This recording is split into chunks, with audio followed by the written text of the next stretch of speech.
decision making. Decision making gets you, so you need to get used to reading long paragraphs of text and being able to do this quickly again. You also need to be able to draw conclusions from text. Be wary of what you would ordinarily assume to be true and make sure this doesn't change your answer. So again, no pre-assumed knowledge, and use the text from the source, not your own knowledge, as I just said. You will have to make sort of educated inferences from the text, but really you want to be concentrating on what you have in front of you. The instructions for the decision making section are: you will be presented with questions that may refer to text, charts, or graphs. Additional information may be presented within the question itself. All questions are standalone and do not share data. Some questions will have 4 answer options, but only 1 correct answer.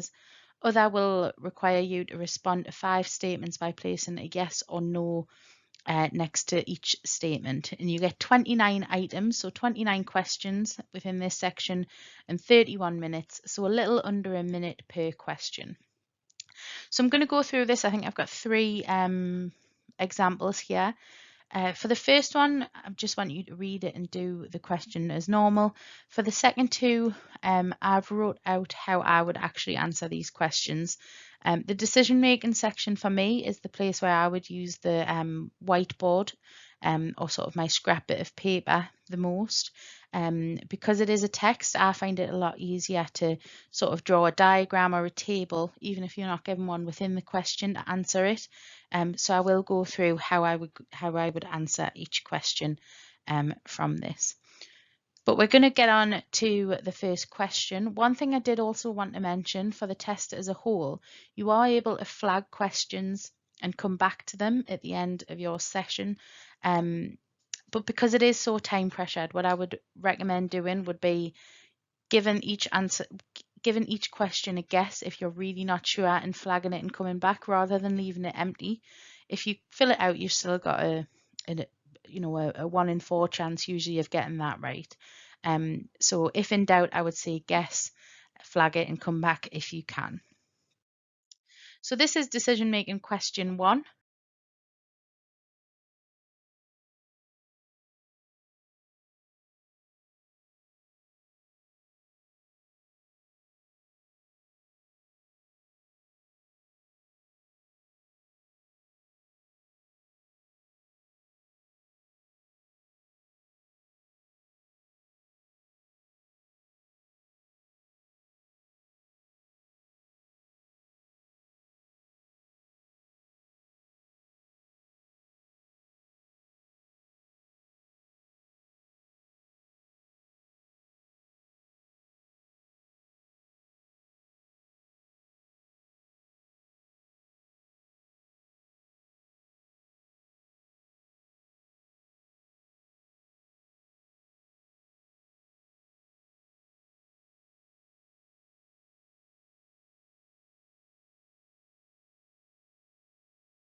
Okay, so let's look at the answers for question 1.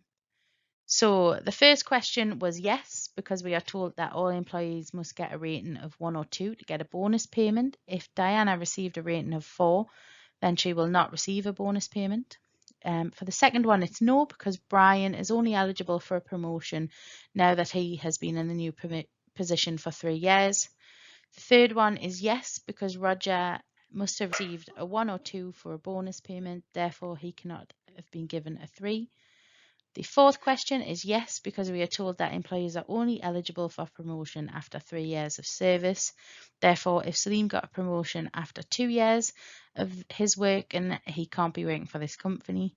And the fifth one is no, because we don't have any data to support whether the number of employees who receive a promotion each year is greater than those who do not. So I'm not sure how you found that question, but we're going to go on to the next one. And as I say in the answers, I'm going to go through how I would sort of write it out for it to make more sense to me, to try and visualize it. So question 2, off you go.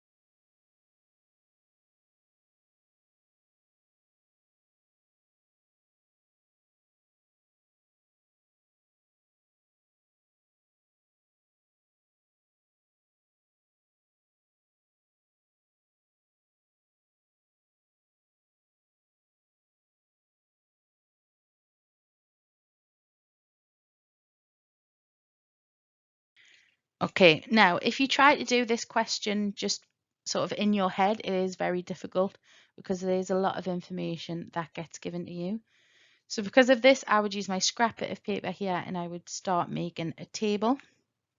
So we know from the answer that we're looking for the person, the type of car, and the colour of the car. So this is how my my table is going to look. We know that we've got five people here. We've got Clark, Sam, Drake, Rosie, and Mary. Um, 3 cars are hatchbacks, so we can fill that in. The rest are sedans, so we've got 2 sedans. All the sedans are green, so we've got 2 green sedans there. The hatchbacks are either blue or red. We can't quite fill that out yet because we've got 3, but we do know Mary and Clark do not have hatchbacks, so they must have green sedans. Amongst Sam, Drake, and Rosie, only Drake has a blue car. Now, because we know the other 3 have sedans, we can put that in, and then we can say that Drake has a blue car, and we know that other cars are red. You wouldn't have to write this out fully. You could use, just like an H for hatchback, S for sedan, or R for red, just to save a bit of time. But from this, it means answering the question is much easier. Rather than having to read each question and reread the text, you can just say, Rosie has a sedan car. Look at our table here. Rosie, hatchback, red, so that's not right. 2 blue cars, no, there's only 1. 3 red cars, there's only 2. Sam has a red hatchback. Sam does indeed have a red hatchback. So the correct response is D for question 2. So now we'll move on to question 3.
Now, this question in particular, I think the wording of it is really difficult, even though it's only a couple of sentences. It's a really difficult one to get to grips with. So these are the answers, but I'm actually going to go through how I would answer them. So looking at the question here, not all the people present at the Literature Festival were poets. All the poets at the Literature Festival were authors, and some poets were not storytellers. So I'm starting here. So this circle represents the whole population of people present at the Literature Festival. And not all of those people were poets, so we can put our poets in the centre there. All of the poets at the Literature Festival were authors. It's probably fair to assume that some people were authors who were authors were not poets. So I'm going to put my authors around the poet section. All of the poets at the Literature Festival were authors, and some of the poets were not storytellers, so that means that some of them were. So I've sectioned this off again to have storytellers within poets and not storytellers within poets. And then looking at our answers, I think this makes it a little bit easier. So some storytellers at the Literature Festival were authors. So we've got storytellers here and they're in with the authors. It's probably fair to assume that this would be a more accurate representation, and that there would be storytellers that were authors and storytellers that weren't authors or poets as well. But some storytellers at the Literature Festival were authors. We know this is true because we've got storytellers in the centre here with poets, and they're within the author section. Some authors at the Literature Festival were both poets and storytellers. Again, here we are there. All of the authors at the Literature Festival were either poets or storytellers. That's incorrect, not only because we would assume that there would be some authors outside of poets, but this section here with poets and not storytellers. Yeah, but all the poets come under authors.